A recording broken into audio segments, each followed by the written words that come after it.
کیا دو نمازیں ایک ساتھ ملا کر پڑھ سکتے ہیں؟ دو نمازیں، دو فرض نمازیں ایک ساتھ ملا کر پڑھ سکتے ہیں یا نہیں؟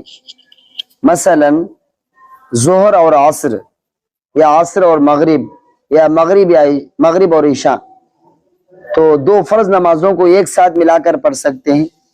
شریعت اس کی اجازت دیتی ہے نہیں۔ اب اس سلسلے سے احادیث میں کیا آتا ہے، نبی صلی اللہ علیہ وسلم کا فرمان کیا ہے، اس پر فتویٰ کیا ہے؟ اب اس کی دو صورتیں ہیں، ایک جمع حقیقی، ایک جمع صوری۔ جمع حقیقی وہی مزدلفہ میں، جیسے حاجی نماز نہیں ہوا، سیدھا مزدلفہ میں جانے کے بعد مزدلفہ کے میدان میں مغرب اور عشاء ایک ساتھ پڑھتے ہیں، اسے بولتے ہیں جمع حقیقی۔ تو یہ صورت صرف مزدلفہ کے میدان کے لیے ہے۔ البتہ جمع صوری، اس کا مطلب یہ ہے کہ ظہر کے آخری وقت میں اور عصر کے اول وقت میں، یعنی ادھر ظہر کا وقت ابھی ہے، ادھر آپ پڑھ لیے، پڑھتے ہی چند منٹ کے بعد عصر کا وقت لگ گیا، اب عصر کی نماز پڑھ لیے، اسے بولتے ہیں جمع صوری۔ اس کی تو اجازت ہے، سمجھے نہیں؟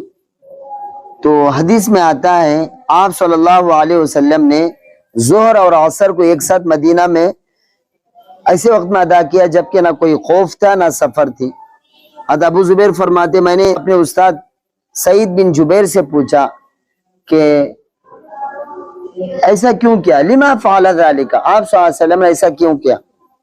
تو سعید بن جبیر نے فرماتے میں نے نبی صلی اللہ علیہ وسلم سے پوچھا تو آپ نے فرمایا تاکہ میری امت میں سے کسی کو حرج نہ ہو، یعنی آپ صلی اللہ علیہ وسلم نے امت کی آسانی کے لیے، امت کی سہولت کے لیے، کہ میری امت کو کبھی ایسا بھی موقع آتا ہے تب وہ اس طرح کر لے۔ یعنی مطلب جیسے میں مسئلہ آپ لوگوں کے سامنے رکھا کہ آپ جمع صوری یہ تو جائز ہے، یعنی مطلب ظہر کے آخری وقت میں اور عصر کے اول وقت میں،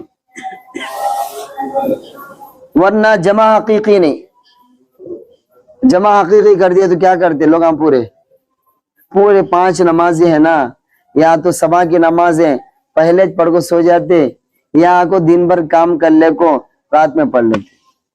تو اس لیے اس کی تو اجازت نہیں ہے۔ اجازت کس کی ہے، پرمیشن کس کی ہے؟ یہ ہے کہ جمع صوری، یعنی اس نماز کے آخری وقت میں پڑھ لے اور اس کے بعد تھوڑی دیر کے بعد دوسرے نماز کا وقت جیسے لگتا ہے وہ اول وقت میں پڑھ لے، جیسے مثلا ظہر کے آخری وقت میں، عصر کے اول وقت میں، عصر کے آخری وقت میں اور مغرب کا وقت لگتے مغرب پڑھ لے، یہ ہے۔